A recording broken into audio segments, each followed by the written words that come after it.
Halo, selamat pagi semua. Kembali lagi bertemu dengan saya, Mr. Yandri, dalam video pembelajaran hari ini di kelas 5. Tema kita pada hari ini adalah kejujuran dan keadilan. Sebelum memulai tema kita ini, mari kita mengawalinya dengan berdoa bersama. Mari menyiapkan hati kita berdoa lalu membacakan doa pembukaan ini. Marilah berdoa dalam nama Bapa dan Putra dan Roh Kudus. Amin. Tuhan Allah Bapa kami yang penuh kasih, Engkau senantiasa memberikan berkat kepada kami. Namun kami sering masih egois, kami masih kurang peduli pada sesama kami. Engkau memberikan berkat secara cuma-cuma pada kami. Namun kami begitu pelit untuk berbagi. Bukalah hati dan pikiran kami ya Bapa, agar kami mampu memahami ajaran Yesus Putramu, untuk senantiasa mengasihimu melalui sesama kami. Buatlah kami mampu untuk melawan keegoisan kami, dan mampukan kami meneladan Putramu, demi Kristus Tuhan dan Juru Selamat kami. Amin. Kita lanjutkan dengan doa 3 kali salam Maria dan kemuliaan bersama-sama. Salam Maria, penuh rahmat, Tuhan sertamu. Terpujilah engkau di antara wanita, dan terpujilah buah tubuhmu Yesus. Santa Maria, Bunda Allah, doakanlah kami yang berdosa ini, sekarang dan waktu kami mati. Amin. Salam Maria, penuh rahmat, Tuhan sertamu. Terpujilah engkau di antara wanita, dan terpujilah buah tubuhmu Yesus. Santa Maria, Bunda Allah, doakanlah kami yang berdosa ini, sekarang dan waktu kami mati. Amin. Salam Maria, penuh rahmat, Tuhan sertamu. Terpujilah engkau di antara wanita, dan terpujilah buah tubuhmu Yesus. Santa Maria, Bunda Allah, doakanlah kami yang berdosa ini, sekarang dan waktu kami mati. Amin. Kemuliaan kepada Bapa dan Putra dan Roh Kudus, seperti pada permulaan, sekarang, selalu, dan sepanjang segala abad. Amin. Dalam Bapa, Putra, dan Roh Kudus. Amin. Oke, tema kita hari ini adalah tentang kejujuran dan keadilan. Nah, di sini gambar yang saya berikan ada dua. Ya, ada yang satu timbangan ya, sama-sama timbangan ya. Oke. Yang gambar pertama ini timbangan, tapi yang di sebelah ini tidak ada yang ditimbang, tapi di sini ada uang dolar dan berat. Oke. Ya. Ini di sini juga gambar kedua ada timbangan. Sini gambar wanita dan sini gambar laki-laki. Perlu kalian ketahui teman-teman, ya, anak-anakku yang terkasih, gambar timbangan itu mewakili, ya, memberikan simbol tentang kebijaksanaan dan keadilan. Ya. Kalau timbangan ini berat sebelah, tidak seimbang, itu berarti sudah tidak adil, ya kan? Lihat timbangan yang pertama ini. Timbangan itu harusnya seimbang. Namun karena di sini ada uang dolar, ya saya tahu berapa dolar ini, maka timbangan ini menjadi tidak seimbang. Padahal seharusnya ya harus ada satu barang di salah satu di sini yang dapat menyeimbangkan uang berapa dolar ini supaya seimbang. Bukan ya, ini bukan menimbang udara, tapi ini kita berbicara soal keadilan. Ini sebenarnya menyimbolkan tentang ya keadilan di negeri kita, ya, di dunia kita, di kehidupan kita, bahwa kadang uang itu dapat mempermudah jalan seseorang ketika dia salah. Itu secara garis besar. Lalu gambar yang kedua ini ya keadilan bagi antara pria dan wanita, ya, kesetaraan gender.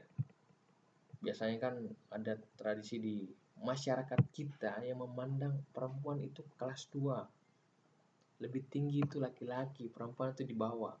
Tidak seperti itu teman-teman ya. Kita sama-sama diciptakan oleh Tuhan, sama-sama jiki makan nasi kata orang Makassar. Jadi ya antara pria dan wanita itu sama derajatnya, sama-sama ciptaan Tuhan. Kejujuran dan keadilan adalah moral dasar. Saya garis bawah ini dengan garis merah. Apalagi di bold warna merah. Kejujuran dan keadilan adalah moral dasar dalam hidup ini. Ibaratnya ya, kejujuran dan keadilan itu seperti dua sisi mata uang, ya, uang logam. Mungkin uang logam, satunya gambar Garuda, di belakangnya gambar mungkin pecahan 500. Itu semua satu ya, tapi memiliki dua sisi, kejujuran dan keadilan. Atau ibarat lain, kejujuran dan keadilan itu ibaratnya seperti pondasi rumah. Nah, yang namanya pondasi rumah itu harus kuat. Kenapa harus kuat? Supaya rumahnya itu kokoh. Perhatikan ya, kalau kalian lihat pembangunan rumah atau sekarang di Bambini, itu butuh waktu berbulan-bulan, 2-3 bulan untuk membangun pondasi dari bawah. Ya memang harus butuh waktu yang lama agar pondasinya itu kuat, ya. Kenapa harus kuat? Supaya bisa menopang bangunan yang tinggi atau rumahmu atau rumah dan toko, supaya bisa berdiri dengan waktu yang sangat lama, bukan yang lama, tapi sangat lama. Nah, itu gunanya pondasi. Makanya kejujuran dan keadilan itu adalah ya, ibaratnya kayak pondasi rumah, saya katakan tadi. Makanya itu penting. Sekarang kita bahas satu-satu. Kejujuran. Jujur selalu berkaitan dengan kebenaran. Maka kejujuran sering dimengerti sebagai mengatakan yang sebenarnya sesuai dengan fakta atau kenyataan yang ada, atau mengatakan tentang sesuatu apa adanya. Namun perlu disadari, jujur memang berkaitan dengan kebenaran, tapi tidak semua kebenaran harus diungkapkan kepada siapa saja. Maka, kejujuran berarti mengatakan secara benar apa yang seharusnya dikatakan kepada orang yang memang pantas atau layak untuk mengetahuinya. Ini definisi kejujuran ya. Ini tolong kalian catat, ini penting. Kejujuran. Jadi, teman-teman, yang namanya jujur itu ya berarti kalian mengatakan apa yang seharusnya, apa yang sepantasnya, selayaknya untuk orang-orang ketahui. Oke, nah sekarang gambar yang saya berikan salah satu ilustrasi. Apakah gambar di bawah ini tindakan jujur? Kalian bisa jawab sendiri di rumah ketika menonton video ini. Jujur mister, tidak jujur mister. Ya, kalian sendiri yang nanti mengungkapkan alasannya. Kalau ini perbuatan jujur, tindakan jujur, alasanmu apa? Kalau tidak jujur, alasanmu kalau jujur atau tidak jujur, alasanmu apa? Itu perlu kalian tahu. Tapi yang jelas ini menyontek teman-teman ya. Yang namanya menyontek ya jelas saja dalam pendidikan itu kita dilarang menyontek. Ya, plagiat bahasa ilmiahnya. Kamu menyontek ya berarti kamu tidak percaya sama dirimu, ya. Kamu menjiplak hak atau ya ide dari orang lain dan itu tidak dibenarkan dalam dunia pendidikan. Itu tindakan yang tidak jujur, jelas. Itu tidak jujur. Jadi menyontek itu dilarang atau memang tidak boleh kalian lakukan. Berikutnya, ajaran Yesus tentang kejujuran ini penting. Jika ya, hendaklah kamu katakan ya. Jika tidak, kamu katakan tidak. Apa yang lebih daripada itu berasal dari si jahat. Nah, ini dituntut ketegasan. Itu tidak jujur, mister. Saya jujur, mister, bahwa saya yang salah. Saya yang buang sampah sembarangan. Misalkan seperti itu. Yesus menuntut kita untuk setia dan jujur. Dengan hidup dalam kebenaran, maka hidup bersama dapat memungkinkan setiap orang untuk berkembang secara optimal, secara maksimal.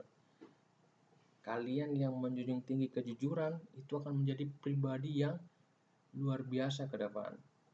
Kalau kalian sejak kelas 5 mulai berkata jujur ya, bukan lagi mulai, terbiasa berkata jujur, percaya sama mister. Kalian akan menjadi pribadi yang disegani, disukai oleh banyak orang karena kejujuranmu. Kejujuran itu adalah nilai yang sangat mahal. Nah, sekarang kita lihat dari kitab suci ini. Belajar dari kisah Ananias dan Safira tentang ketidakjujuran. Silakan kalian lihat di textbook kalian kalau ada kisahnya. Ini dari kisah para rasul. Ananias dan Safira istrinya tidak jujur dengan harta miliknya. Mereka menahan sebagian hartanya untuk keluarganya sendiri dan tidak berbagi. Akibatnya mereka mati. Wah, lihat ya. Berbohong dalam kitab suci di kisah para rasul itu akibatnya mati, ya. Mereka meninggal. Orang yang tidak jujur berarti telah dimasuki iblis sehingga dia tidak melaksanakan kehendak Allah. Ketidakjujuran akan membawa akibat sangat fatal, bahkan kematian. Bukan hanya mati secara lahiriah, jiwa atau batinnya. Jadi kematian itu bukan kematian fisik saja ya.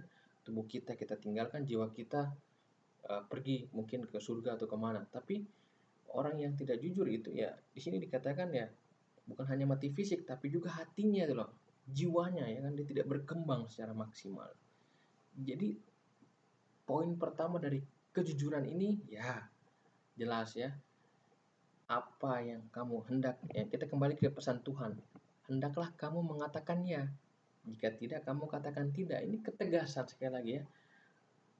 Harus mengambil sikap tegas dalam setiap pengalaman hidupmu. Lihat temanmu salah, tegur dia. Teman, itu salah teman. Teman, itu perbuatan benar, saya setuju. Oke? Katakan dengan jujur, katakan dengan tegas. Sekali lagi kita berbicara soal kejujuran dan dalam konteks pelajaran agama. Sehingga kalian penting mengetahui hal ini. Itu poin pertama tentang kejujuran. Sekarang kita bicara soal keadilan. Menurut Kamus Besar Bahasa Indonesia, pengertian adil adalah sama berat, tidak berat sebelah, tidak memihak, berpihak pada yang benar, berpegang pada kebenaran, sepatutnya tidak sewenang-wenang. Nah, dalam hal ini berarti keadilan sama kayak tadi, diibaratkan seperti timbangan, seimbang, ya, tidak berat sebelah. Seimbang berarti ya kita memberikan apa yang menjadi hak orang lain, ya, dan kita tidak menghina orang lain, ya, tidak mengganggu, tidak berperilaku, ya, merendahkan orang lain. Dalam masyarakat kita sekarang ini ya banyak ditemukan perilaku atau tindakan orang-orang yang tidak adil, ya, tidak adil. Misalkan kalau di warung ya, di kantin, ya, mereka mau mengatakan membayar, mereka membayar tidak sesuai dengan apa yang mereka ambil. Misalkan ambil jalan kote 2, ambil ya 1 susu ultra, tapi mereka bilang saya hanya ambil susu ultra. Terus jalan kotenya 2, kemana? Siapa yang bayar? Ya kan, bohong, tidak jujur, ya kan? Ini tidak adil.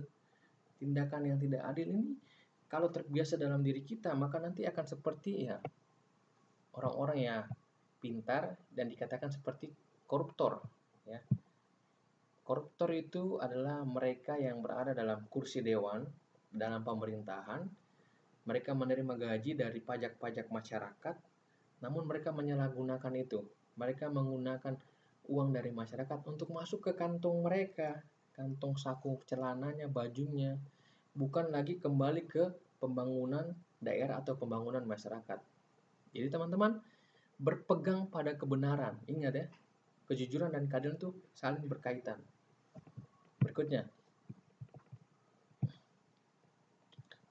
mengembangkan keadilan dan kejujuran. Adil bukan berarti membagi sama rata, juga bukan berarti sesuai dengan kemauan saya, tetapi adil berarti memberikan kepada orang lain apa yang menjadi haknya dan menyelesaikan tanggung jawab kita. Ini saya kira penting teman-teman, poin 1 ini. Saya harap kalian catat, ini bagus ini penjelasannya tentang adil. Jadi, memberikan kepada orang lain apa yang menjadi haknya. Jujur berarti ucapan sama dengan perbuatan, berkata apa adanya. Contoh-contoh ketidakadilan dalam bidang politik, nepotisme ya, ini korupsi. Sikap penguasa yang diskriminatif, ya, ini membeda-bedakan kulit hitam, kulit putih, ya. Orang keriting, orang lurus rambutnya. Manipulasi hukum oleh pengadilan, penguasa yang sewenang-wenang demi mempertahankan kekuasaannya. Di sini contoh-contoh ketidakadilan sosial ya, silakan kalian baca. Ini di sini banyak contoh ketidakadilan yang ada, yang kita bisa lihat di berita, di media massa, di Instagram, media sosial, yang sering kita temukan ketidakadilan yang dirasakan oleh orang-orang kita ya, masyarakat kita. Dan kalian perlu tahu ya, mata kalian harus terbuka untuk melihat situasi seperti itu. Bahwa dalam situasi saat ini masih banyak terjadi ketidakadilan. Nah, sini dilihat pandangan Kristiani, pandangan secara gereja. Ya, Allah adalah adil dalam hukumnya dan dalam keputusannya ia hakim yang adil, ia Bapa yang adil. Kebajikan ya, keutamaan dasar. Jadi secara sederhana saya bisa katakan teman-teman, keadilan itu adalah keutamaan Kristiani, keutamaan dalam gereja Katolik. Saya berikan contoh di sini, ada 2 tokoh yang pasti kalian kenal. Di sini Bunda Teresa, di sini Nelson Mandela. 2 tokoh ini sangat menginspirasi Mr. Yandri dan saya sangat suka membaca biografi mereka sewaktu saya kuliah. Ya, Bunda Teresa sudah menjadi seorang orang kudus santa yang semasa hidupnya dia menolong orang-orang yang menderita, yang cacat, yang hampir mati, lalu dia kuburkan secara manusiawi di India, di Kalkuta. Lalu kemudian ini adalah Nelson Mandela. Dia adalah seorang pejuang politik yang memperjuangkan ya orang-orang ya bangsanya yang berkulit hitam, karena orang-orang kulit hitam pada masanya saat itu ya dipandang sebagai budak. Ya mereka sama dikatakan kelas, ya mereka tidak layaknya seperti manusia lah. Wah, ini kan sangat tidak adil ya, bagaimana mereka juga yang bernafas di bumi yang sama, udara yang sama, tapi dianggap sebagai budak. Itu sungguh sikap yang tidak adil. Nah, Nelson Mandela ini dia maju, dia mengatakan bahwa itu tidak benar. Kami orang kulit hitam, kami juga manusia, kami berhak mendapatkan ya hak yang sama seperti kalian yang kulitnya putih. Jadi jelas teman-teman ya, mereka berdua ini menjadi contoh pejuang keadilan, pejuang kejujuran. Mereka memperjuangkan apa yang menjadi ya kebaikan di mata orang, seluruh mata orang banyak. Saya berharap kalian yang mau belajar ya memperhatikan video ini ya, kalian bisa meneladani Bunda Teresa dan juga Nelson Mandela. Kalian bisa mencari biografi mereka di YouTube. Ada begitu banyak ya di YouTube tentang karya-karya yang telah mereka lakukan semasa mereka hidup. Bunda Teresa sudah meninggal, Nelson Mandela juga sudah meninggal. Namun keteladanan mereka, sikap mereka, perjuangan mereka tidak akan pernah dilupakan oleh orang banyak, termasuk Mr. Yandri. Mr. mengingat selalu mereka. Berikutnya rangkuman. Di sini ada 2 poin, silakan kalian catat. Saya akan bacakan. Dalam kisah para rasul tersebut tampak akibat dari orang yang tidak jujur. Ya, ingat ya namanya Ananias dan Safira. Suaminya Ananias, istrinya Safira. Mereka berbohong soal tadi harta kekayaan. Oke, jelas. Demikian dalam masyarakat kita, kalau orang-orang tidak berbuat jujur dan adil, maka masyarakat itu akan menuju pada kehancuran dan kematian, seperti yang tadi saya jelaskan. Yang kedua, di hadapan manusia orang masih bisa menipu, tidak jujur, dan tidak adil. Namun di hadapan Tuhan dan Roh Kudus, sebagaimana tampak dalam kisah para rasul, orang tidak dapat mengelak lagi. Jadi, anak-anakku, tolong dicatat rangkuman ini dengan tadi poin-poin yang saya suruh. Nanti silakan foto kirim ke WA-nya Mister. Jadi pada akhirnya teman-teman, dalam videonya Mister ini kita berbicara tentang kejujuran dan keadilan ya. Ini semoga mendorong, sekali lagi menginspirasi kalian bahwa bersikap jujur dan adil itu penting dalam kehidupanmu. Kalian masih muda, kalian masih ya, kelas 5, perjalanan kalian masih panjang. Latih diri kalian untuk menjadi pribadi-pribadi yang handal dengan mengedepankan nilai-nilai kejujuran dan keadilan. Kalau kalian mengedepankan ya nilai-nilai kejujuran dan keadilan berlandaskan cinta kasih Tuhan, sekali lagi kalian akan tumbuh menjadi pribadi yang beriman ya, yang akan menjadi inspirator ya, akan menginspirasi banyak orang untuk berbuat baik. Demikian untuk pelajaran Mister Yandri hari ini. Salam sehat, Tuhan memberkati kalian. God bless you all. Sampai jumpa semua.